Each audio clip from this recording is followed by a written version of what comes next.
सद्गुरु श्री ब्रह्म चैतन्य महाराज गोंदवलेकर, इनका प्रवचन 26 नवंबर।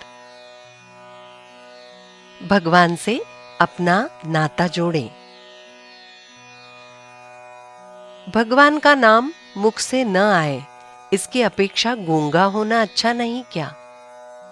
दृष्टि यदि भगवान की मूर्ति ना देखती हो तो वो दृष्टि किस काम की?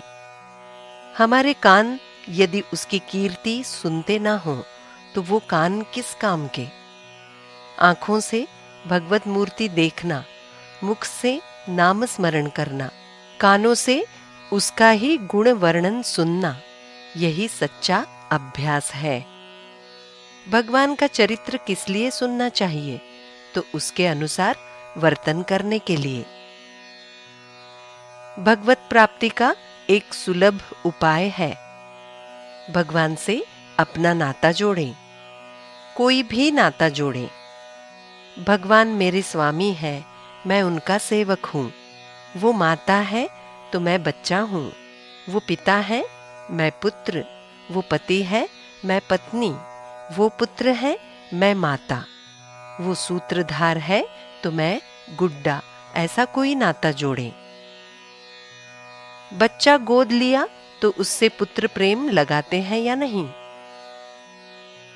विवाह करने से पहले कौन पति और कौन पत्नी, परंतु विवाह होते ही हम वो नाता जोड़ लेते हैं और सहवास से प्रेम बढ़ाते हैं।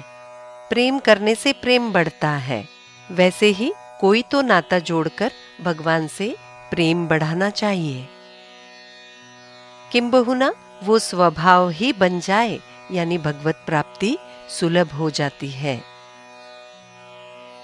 हनुमान ने दास्य भक्ति की और राम को अपने हृदय में रखा।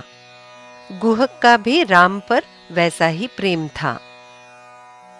रावण ने शत्रु मानकर, भरत ने भाई मानकर, सीता माई ने पति मानकर, विभीषण ने मित्र मानकर, हनुमान जी ने स्वामी मानकर भगवान को अपना बना लिया। जिस गांव में हनुमान जी नहीं, उस गांव में रहना ही नहीं चाहिए। हनुमान जी गांव में यदि ना हो तो कम से कम अपने घर में तो रखना ही चाहिए। घर में भगवान की उपासना करें। घर ये मंदिर की तरह होना चाहिए। परान्न यानी दूसरे ने प्राप्त किया हुआ अन्न। हम घर में जो अन्न खाते हैं वो भी परान्न ही है, क्योंकि अन्नदाता परमात्मा है। उनका स्मरण रखकर अन्न खाएं। स्वाद का शिकार न होते हुए जितना आवश्यक है उतना ही खाना, इसी का नाम सात्विक आहार है। प्रमुख बात यह है कि प्रत्येक बात में भगवान का स्मरण रहना चाहिए। फिर वो खाना, पीना, गाना, बजाना, घूमना कुछ भी हो। गायन में निश्चित सुर पर शब्द गाए जाते हैं।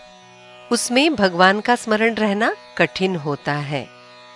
गायन ये मनोरंजन के लिए होता है, फिर भी अपने गाने में भगवान से ऐसी मनुहार लगाएं कि उसकी आंख में पानी आ जाए।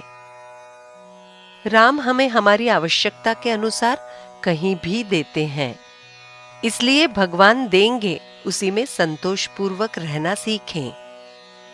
गृहस्थी में दुखद प्रसंग आते हैं तो फिर नाम स्मरण होता है, वैसा वो सदा सर्वकाल करना चाहिए। राम पर पूर्ण श्रद्धा रखें तो उसे हमारी चिंता होगी।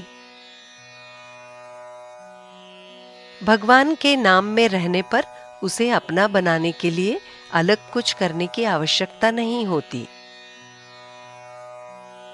जानकी जीवन स्मरण जय जय राम।